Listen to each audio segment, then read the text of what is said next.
కొన్ని కోట్ల జన్మలు తపస్సు చేస్తే వచ్చేటటువంటి జ్ఞానం ఆ శ్లోకాలు రోజు చదువుకోవడం వల్ల వస్తుంది. నే చెప్పట్లేదు, శంకరులు చెప్పేశారు ఆఖరి శ్లోకంలో.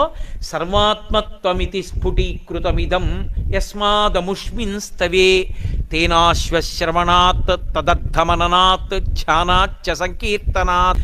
ఈ శ్లోకాల్ని, ఈ స్తోత్రాన్ని, దక్షిణామూర్తి స్తోత్రాన్ని ప్రతిరోజు ఎవరైతే